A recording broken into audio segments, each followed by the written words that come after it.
Hello விவாஸ், இன்னைக்கான cricket அப்டேட்டில் பார்க்க போகிற ரொம்ப முக்கியமான ஒரு பரபரப்பான தகவல் என்ன அப்படின்னு பார்த்தீங்கன்னா, வைபவ் சூரியவன்ஷியை கலாய்ச்சி மொயின் அலி ஒரு ட்வீட் போட்டிருக்காரு.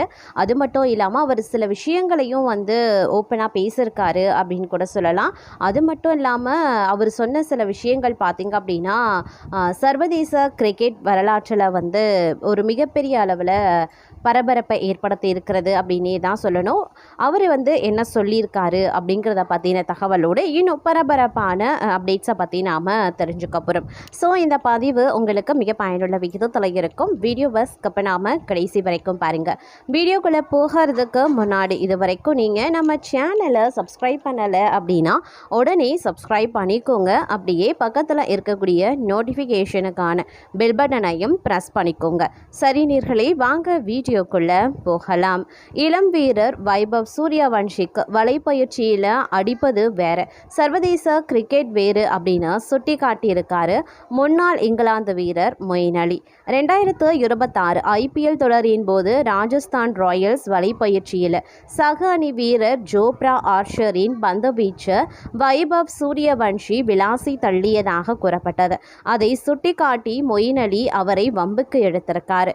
இங்கிலாந்து அணிக்கு எதிரான T20 தொடரில் 15 வயது 99 நாட்களில் அறிமுகமாகி இந்தியாவின் மிக இள வயது சர்வதேச கிரிக்கெட் வீரர் அப்படின்ற வரலாற்று சாதனையை படைத்தார் வைபவ் சூரியவன்ஷி. 2026 ஐபிஎல் தொடரில் ராஜஸ்தான் ராயல்ஸ் அணிக்காக விளையாடி 237.30 என்ற ஸ்ட்ரைக் ரேட்டில் ஒரு சதம் மற்றும் 5 அரை சதங்களுடன் 776 ரன்கள் குவித்து மிரட்டியதால் இவருக்கு இந்திய அணியில் வாய்ப்பு கிடைச்சது. சஞ்சு சாம்சன் தொடர்ந்து சொதப்பியதால் இவருக்கு இந்த வாய்ப்பு வழங்கப்பட்டிருந்தது. ஆனால் சர்வதேச அரங்கில் இங்கிலாந்து வேகபந்து வீச்சாளர் சோப்ரா ஆர்ச்சரின் பந்து வீச்சை எதிர்கொள்ள முடியாமல் வைபவ் சூரியவன்ஷி திணறினார். தான் விளையாடிய 3 போட்டிகளில் முறையே 14, 13, 15 ரன்கள் மட்டுமே எடுத்து ஏமாற்றத்தையும் அளித்தார். குறிப்பாக 3வது மற்றும் 4வது T20 போட்டிகளில் ஆர்ச்சரின் ஷார்ட் பால் மற்றும் பவுன்சர் வியூகங்களுக்கு இரையாகி விக்கெட்டுகளை பறிகொடுத்தார். இது குறித்து முன்னாள் இங்கிலாந்து ஆல்ரவுண்டர் மொயின் அலி இணையதள நிகழ்ச்சி ஒன்றில் பேசியது ரொம்பவே வைரலாகி வந்துட்டுருக்கு. அவர் என்ன சொன்னார் அப்படின்னா, ராஜஸ்தான் ராயல்ஸ் அணியுடைய வலைப்பயிற்சியில் ஜோப்ரா ஆர்ச்சரினுடைய பந்து வீச்சு சூரியவன்ஷி பிரித்து மேய்ந்ததாக சமூக வலைதளங்களில் பல கதைகளை கேட்டேன். ஆனால் வலைப்பயிற்சி வேறு, சர்வதேச கிரிக்கெட் வேறு அப்படிங்கிறத ஆர்ச்சரின் பந்து வீச்சு நிரூபித்திருக்கிறது. ஆர்ச்சர் வீசிய பவுன்சரில் சூரியவன்ஷி அவுட் ஆனது மிகச் சிறப்பானது. அவர் சிறந்த பேட்ஸ்மேன் அப்படிங்கிறதுல சந்தேகம் இல்லை. ஆனால் சர்வதேச கிரிக்கெட் அப்படிங்கிறது மிகவும் தீவிரமான களம் என விமர்சனம் பண்ணியிருந்தார். வைபவ் சூரியவன்ஷியின் இந்த சுதப்பலான ஆட்டமும் மொயின் அலியின் இந்த காட்டமான கருத்தும் தற்போது இணையதள பரவி பெரும் விவாதத்தையே கிளப்பியிருக்கின்றது அப்படின்னு தான் சொல்லணும். அது மட்டுமின்றி மற்றொரு புறமும் இங்கிலாந்துக்கு எதிரான T20 தொடரில் இந்திய அணி மோசமாக சுதப்பி தொடரை இழந்ததை தொடர்ந்து PCCI தேர்வு குழுவின் குளறுபடிகளையும் வீரர்களின் தேர்வு முறையையும் முன்னாள் வீரர் சடகோபன் ரமேஷ் கடுமையாக சாடியிருந்தார்.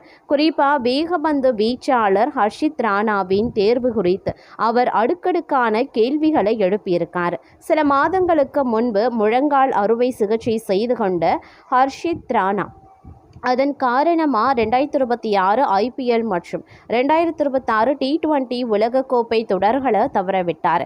அதன் பிறகு எவ்வித உள்நாட்டு போட்டிகளிலையும் விளையாடி தனது உடற்தகுதியை நிரூபிக்காமலேயே நேரடியாக அயர்லாந்து மற்றும் இங்கிலாந்து சுற்றுப்பயணத்திற்கான இந்திய அணியில் சேர்க்கப்பட்டார். தற்போது இங்கிலாந்துக்கு எதிரான 3வது போட்டியில் அவருக்கு தொடைப்பகுதியில் காயம் ஏற்பட்டு 4வது போட்டியில் இருந்து விலகினார். அதாவது காயத்தில் இருந்து மீண்டு 5 போட்டிகள் மட்டுமே ஆடிய நிலையில் அவருக்கு மீண்டும் காயம் ஏற்பட்டிருந்தது. இது குறித்து சடகோபன் ரமேஷ் தனது யூடியூப் பக்கத்தில் என்ன பேசியிருந்தாருன்னா, அறுவை சிகிச்சைக்கு பிறகு எங்கும் தனது உடற்தகுதியை நிரூபிக்காத ஹர்ஷித் ராணாவை எப்படி நேரடியாக இந்திய அணிக்கு தேர்வு செய்தீர்கள்?